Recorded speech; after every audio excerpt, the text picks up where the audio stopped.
वस्तुगत सत्य यानी objective truth और तथ्य यानी फैक्ट्स, ये हकीकत है।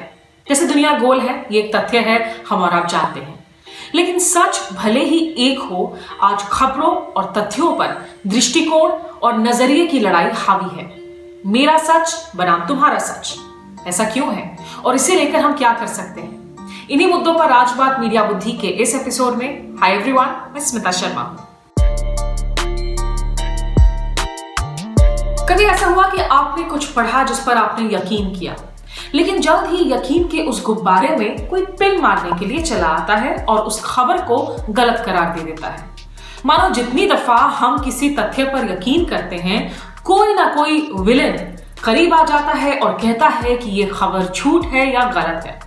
दिमाग में ना वो गाना चलने लगता है, गोलमाल है भाई सब गोलमाल है, गोलमाल है भाई सब गोलमाल है। देखिए 2017 में वैकल्पिक तथ्य या ऑल्टरनेटिव फैक्ट्स का इस्तेमाल डोनाल्ड ट्रंप की टीम के डिक्शनरी में खूब से किया जाने लगा। लेकिन ये एक अवधारणा है, क्योंकि सिर्फ तथ्य होते हैं, वैकल्पिक तथ्य नाम की कोई चीज नहीं। आज जरूरी नहीं है कि कोई शख्स जो सच के साथ खड़ा हो, लोग भी उसी के साथ खड़े हों। बल्कि अफसोसनाक है कि यकीन उस पर किया जाता है जिसके पास कोई लाउड स्पीकर हो, यानी जो चीख चीख कर किसी सच बोलने वाले की आवाज को अपनी गलत खबरों से या फिर अपने झूठ से दबा दे। और ये लाउड स्पीकर कुछ भी हो सकता है, एक मंच, एक मीडिया कंपनी, लोगों का ऐसा झुंड जो या तो षड्यंत्र फैलाते हैं या उस पर भरोसा करते हैं, या फिर राजनीतिक प्रचार प्रसार। आज आलम यह है कि हर सवाल एक अखाड़े में तब्दील हो जाता है, जहां नूरा कुश्ती होती है मेरे तथ्य बनाम आपके वैकल्पिक तथ्यों के बीच में। और ये खतरनाक खेल है, क्योंकि जब तथ्यों पर सहमति नहीं बनती है तो किसी भी मुद्दे पर आम सहमति बनाना मुश्किल हो जाता है और हालात उत्तेजक या फिर संवेदनशील बन जाते हैं। मिसाल के तौर पर कुछ ऐसे मुद्दों पर गौर कीजिए जिन पर सर्वसम्मति की कमी की वजह से हमारे समाज को नुकसान पहुंच रहा है। जैसे कि किसी राजनीतिक उम्मीदवार की चयन की प्रक्रिया, वो हमारे लिए सही है या गलत, इसका आकलन कैसे करें? जीडीपी की कैलकुलेशन आखिर हम कैसे करें? इंसानों के लिए समान मानव अधिकारों की सोच, संस्थानों के आजादी की लड़ाई जिसमें कि मीडिया की स्वतंत्रता भी शामिल है, और सही और गलत के बीच का फर्क। भारत को गुलामी में जकड़ कर रखने के लिए अंग्रेजों का मूल मंत्र था, फूट डालो और राज करो। आज कोई बाहरी नहीं, बल्कि खुद हमारे कई ऐसे देशवासी हैं जो इस तरह के हथकंडे अपना रहे हैं।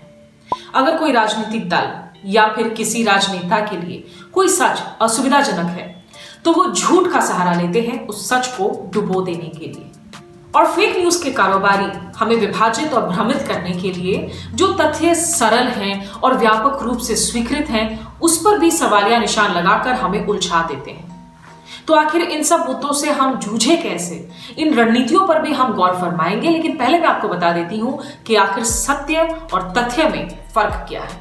दरअसल सच्चाई बड़ी है और इसमें कई तथ्य भी शामिल हो सकते हैं, साथ ही कुछ व्याख्या भी। सत्य व्यक्ति परक भी हो सकता है, यानी सब्जेक्टिव। जैसे द डेथ ऑफ ट्रूथ यानी सत्य की मृत्यु, ये किताब है, ये एक सच्चाई है। लेकिन इस किताब की सच्चाई अलग अलग लोगों के लिए कुछ अलग हो सकती है। और ये सोच कि सच्चाई व्यक्ति परक हो सकती है, ये पोस्ट मॉडर्निज्म से जुड़ा है। इस किताब के लेखक का कहना है कि पोस्ट मॉडर्निस्ट तर्क का इस्तेमाल करने वाले इस बात को नकारते हैं कि वस्तुनिष्ठता या ऑब्जेक्टिव ट्रूथ दरअसल एक हकीकत है, और ये एक वैश्विक सत्य है जो इसे अनुभव करने वाले किसी जीव या प्राणी या मनुष्य के अंदरूनी गुणों पर या उसके नजरिए पर निर्भर नहीं है। ये यानी एक शख्स आपके लिए क्रोधी हो सकता है, मेरे लिए हंसमुख, लेकिन अगर वो शख्स भ्रष्ट है तो वो एक सच्चाई है जो आपके और मेरे निजी अनुभव पर निर्भर नहीं है। इस वीडियो में हम आपको बता रहे हैं कि वस्तुनिष्ठता एक सत्य है, और आप सोच रहे होंगे कि ये कैसे मुमकिन है अगर सत्य तथ्यों के विपरीत व्यक्ति परक भी हो सकता है। एक उदाहरण लेते हैं। 6 अगस्त 1945 को अमेरिका ने जापानी शहर हिरोशिमा पर परमाणु बम विस्फोट किया। उस वक्त दुनिया को परमाणु बम धमाके और उससे होने वाले भयावह विकिरण या रेडिएशन के बारे में जानकारी नहीं थी। कुछ दिनों बाद यूएस ने नागासाकी पर भी बम गिराया। लेकिन उस वक्त के तत्कालीन अमेरिकी सरकार ने सूचना के प्रवाह को नियंत्रित कर ये कोशिश की कि दुनिया के सामने इन दोनों परमाणु बम धमाकों के बारे में कोई जानकारी हासिल ना हो। एक जनरल ने तो ये तक कह दिया कि रेडिएशन मरने के लिए एक सुखद तरीका है। किसी को नहीं पता था कि परमाणु युद्ध कितनी भयावह थी और मानवता के लिए कितना क्रूर।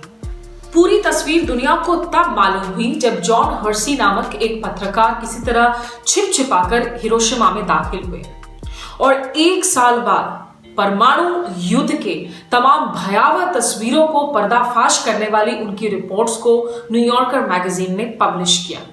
ये सदी के सबसे बड़े इन्वेस्टिगेटिव स्कूप्स में शामिल हैं। और हर्सी आखिर हिरोशिमा में कैसे दाखिल हुए, उस वक्त की अमेरिकी सरकार ने कैसे इन खबरों को दबाने की कोशिश की, ये तमाम बातें आप फॉलआउट नामक एक रोचक किताब में पढ़ सकते हैं।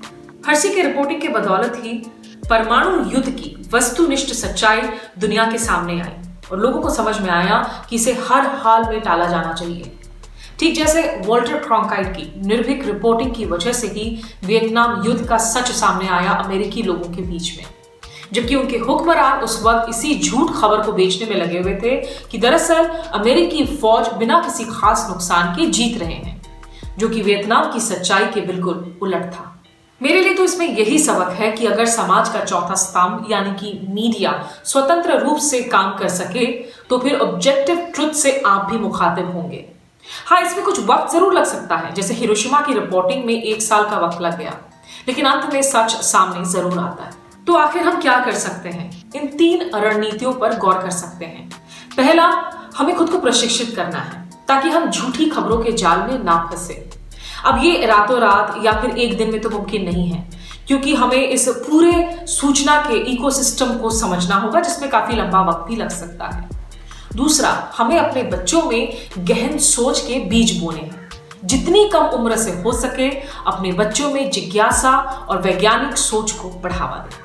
और तीसरा, अच्छी पत्रकारिता का समर्थन कीजिए। झूठ का पर्दाफाश करने वाली पत्रकारिता की हौसला अफजाई के लिए वैकल्पिक रास्ते ढूंढिए, लेकिन वैकल्पिक सच या फिर तथ्यों को विभाजित करने वाली लड़ाई में मत उलझिए। यह हमारे लोकतंत्र की मजबूती के लिए बेहद महत्वपूर्ण है। इस वीडियो सीरीज पर अपना फीडबैक शेयर करना मत भूलिए। आज के लिए बस इतना ही। Good bye and take care.